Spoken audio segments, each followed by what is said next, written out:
नमस्कार, T9 मराठीमध्ये आपल्या सगळ्यांचं स्वागत। मी निखिल आणि महत्त्वाची बातमी, बेस्ट पतपेढी निवडणुकीमध्ये ठाकरे बंधूंच्या पॅनलचा दारुण पराभव झाला। ठाकरे बंधूंच्या उत्कर्ष पॅनलचा एकही उमेदवार निवडून आलेला नाही। शशांकराव यांच्या पॅनलचे 14 उमेदवार निवडून आले तर प्रसाद लाड यांच्या पॅनलचे 7 उमेदवार विजयी झाले।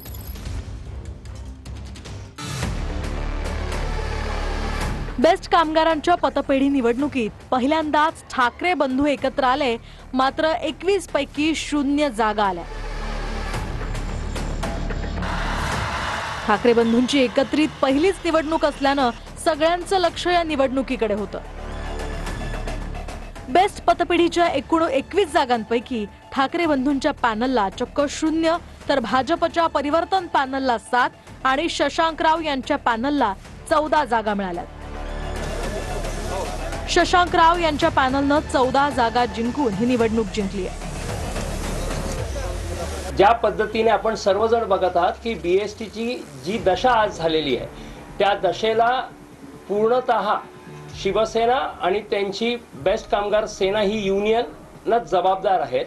ते कमिटीमध्ये असताना अनेक वर्ष त्यांनी फक्त स्वतःच्या फायद्यासाठी या बीएसटीचं नुकसान केलेलं आहे। ब्रँड अनेक असू शकतील पण जो कामगार हिताचं काम करेल तोच टिकेल। ठाकरे बंधूंना एकही जागा न मिळाल्यामुळे भाजपनं टीकेची झोड उठवली आहे। संजय राऊत यांना तोंडावर पाडलेला आहे, अक्षरशः त्यांना तोंड दाखवायला जागा नाहीये, त्यांची पळताभुई थोडी झालेली आहे।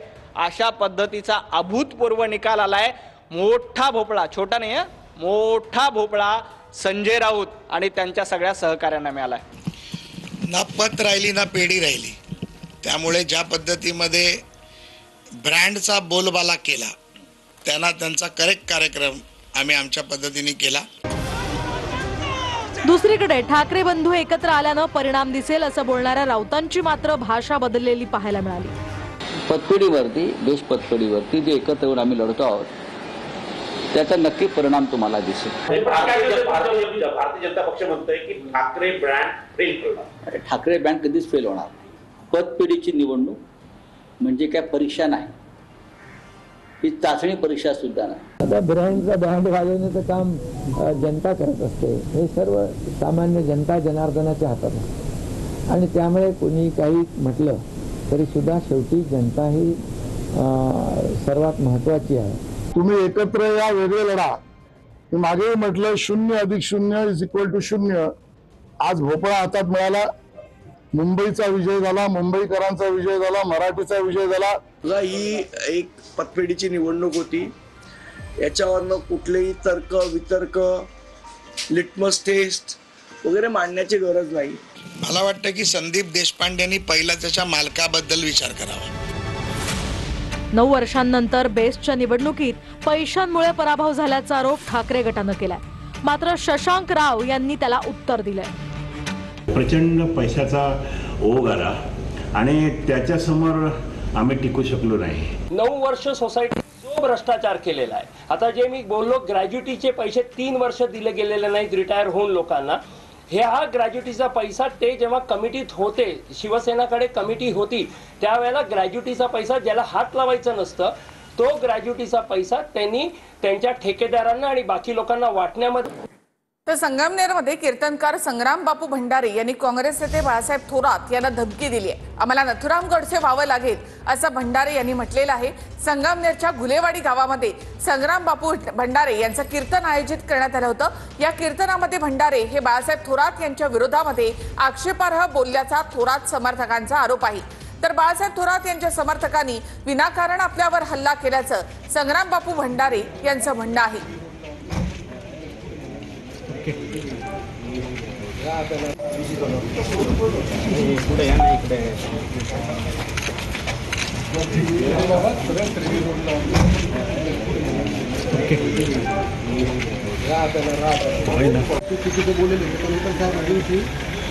संगमनेर मधील घुलेवाडीच्या कीर्तनात जे 2 मनोरुग्ण, त्यात तुमचा एक पीए आणि दुसरा पीएचा मामा यांनी कीर्तनात भरपूर त्रास दिला। जर छत्रपती शिवाजी महाराजांनी अब्जुल्ला फाडला याला जर तुम्ही राजकारण म्हणत असाल तर बाळासाहेब थोरात आम्हाला नथुरामजी गोडसे व्हावं लागला। दहशत निर्माण करण्याचा प्रयत्न चाललेला आहे माणसांमध्ये भेद निर्माण करण्याचा प्रयत्न चाललेला आहे.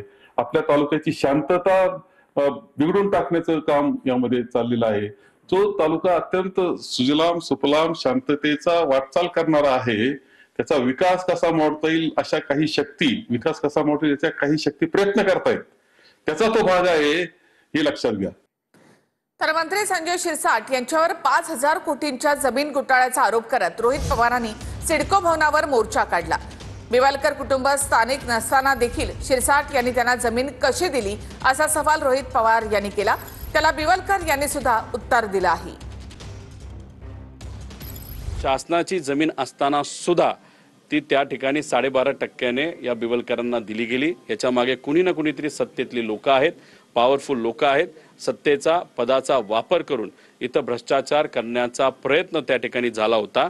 आणि आता चर्चा म्हणजे अधिकारी लेवलला नाही, पण 5,000 कोटीची जमीन बिवलकरला देत असताना इलेक्शनच्या आधी काहीतरी व्यवहार हा इथं असणारे चेअरमन शिरसाट यांच्यात आणि बिवलकर आणि कदाचित त्यांच्या पक्षाचा म्हणजे शिरसाटांच्या पक्षाला सुद्धा मोठा निधी हा इलेक्शनसाठी त्या ठिकाणी दिला गेला होता. विविध भागातील आमच्या जमिनी अक्वायर केलेल्या आहेत व त्याचा मोबदला आम्हाला दिला जातो. तो दिलेला मोबदला व या जमिनीचा संबंध जोडून असा घोटाळा झाला आहे असे दाखवून त्यात या लोकांना खंडणी वसूल करायची आहे. आणि खंडणीखोर वन खाते जे अचानक रोहित पवार किंवा ही सगळी मंडळी रोज असे आरोप करत असतात. पुरावे दिले पाहिजे ना, बिना पुराव्याचा आरोप करणं योग्य नाही आहे. अर्थात मी अजून काही ती केस बघितलेली नाही, पण हे कुठलेही पुराव्याने आरोप केले तर मग त्या ठिकाणी मला असं वाटतं की त्याच्यावर इफेक्टिव्ह उत्तर देखील मिळतं. आता त्यांच्याकडे काय पुरावे आहेत आणि काय केस आहे मला पूर्णपणे माहिती नाही, पण बिना पुराव्याचे आरोप करत. केंद्रीय गृहमंत्री अमित शहा यांच्याकडून लोकसभेमध्ये 130वा घटना दुरुस्ती विधेयक सादर करण्यात आलं. यानंतर विरोधकांनी सभागृहामध्ये गदारोळ देखील घातला. विधेयकाची कॉपी फाडून थेट शहांच्या दिशेनं भिरकावण्यात आली. विरोधकांनी आक्षेप घेत विधेयक मागे घेण्याची मागणी केली आणि यानंतर काही काळ सभागृहाचं कामकाज हे स्थगित करण्यात आलं होतं.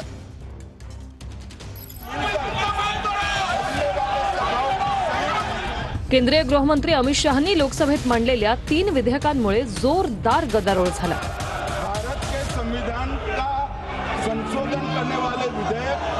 यानंतर ही विधेयकं संयुक्त संसदीय समितीकडे पाठवण्यात आली. अमित शहानी 130व्या संविधान दुरुस्ती विधेयकासह 3 विधेयकं मांडली. या विधेयकानुसार गंभीर गुन्ह्यांमुळे अटक झालेल्या किंवा ताब्यात घेतलेल्या नेत्यांना पदावरून हटवण्याची तरतूद आहे. पदावरून हटवण्याचा नियम पंतप्रधान, केंद्रीय मंत्री, मुख्यमंत्री किंवा केंद्रशासित प्रदेशातील मंत्री यांच्यासाठीही लागू होईल. 5 वर्ष किंवा त्याहून अधिक शिक्षेची तरतूद असलेल्या गुन्ह्यांमध्ये सलग 30 दिवस ताब्यात ठेवलं गेलं तर त्या नेत्याला पदावरून हटवलं जाईल. जर संबंधित व्यक्तीने स्वतःहून राजीनामा दिला नाही तर त्याचं पद आपोआप रद्द समजलं जाईल. अमित शहानी याशिवाय केंद्रशासित प्रदेश सरकार सुधारणा विधेयक आणि जम्मू आणि काश्मीर पुनर्गठन सुधारणा विधेयक ही 2 विधेयकही मांडली. 1963 का संशोधन करने वाले विधेयक और 2019 का और संशोधन करने वाले विधेयक को माननीय अध्यक्ष जी द्वारा नाम निर्देशित किए जाने वाले इस सभा के 21 सदस्य और उपसभापति द्वारा नाम निर्देशित करने वाले 10 सदस्यों के मिलकर बनने वाले सभाओं की संयुक्त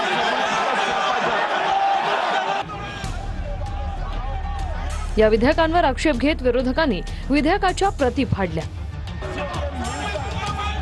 विरोधी खासदारांनी फाडलेल्या विधेयकाच्या प्रती अमित शहांच्या दिशेनं भिरकावल्या. यानंतर लोकसभेचं कामकाज काही काळासाठी तहकूब करण्यात आलं.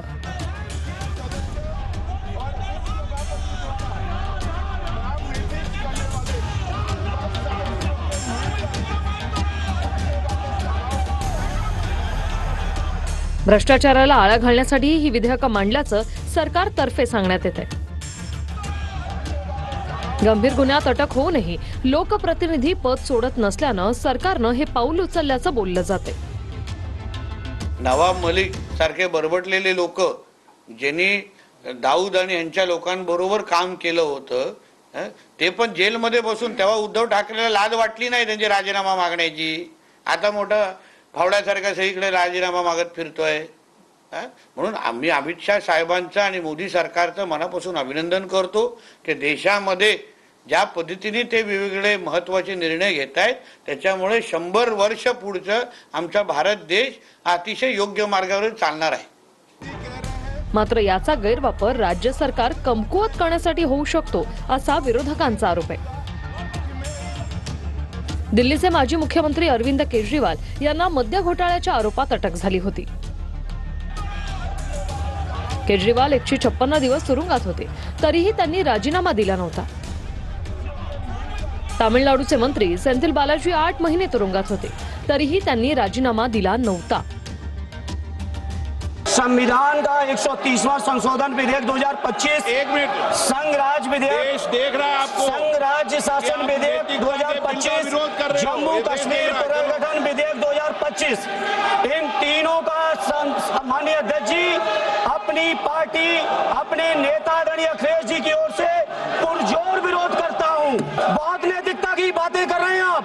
आपने भाषण दिए थे चक्की पी सिंह महाराष्ट्र में, जिनको लेके डिप्टी सीएम बना के घूम रहे हैं आप. इसलिए अध्यक्ष जी मैं इस मौके पर कहता हूं ये बिल संविधान विरोधी, मूल अधिकार विरोधी, न्याय विरोधी. दिल्लीच्या मुख्यमंत्री रेखा गुप्ता यांच्यावर जनसुनावणीच्या वेळी हल्ला झाला. हल्लेखोराने रेखा गुप्तांचं डोकं टेबलावर आदळलं. रेखा गुप्ता यांच्यावर उपचार सुरू आहेत, त्यांची प्रकृती स्थिर आहे अशी माहिती मिळते. हल्लेखोराला ताब्यात घेण्यात आलं असून तो मानसिक रुग्ण असल्याचा त्याच्या आईनं दावा केलाय.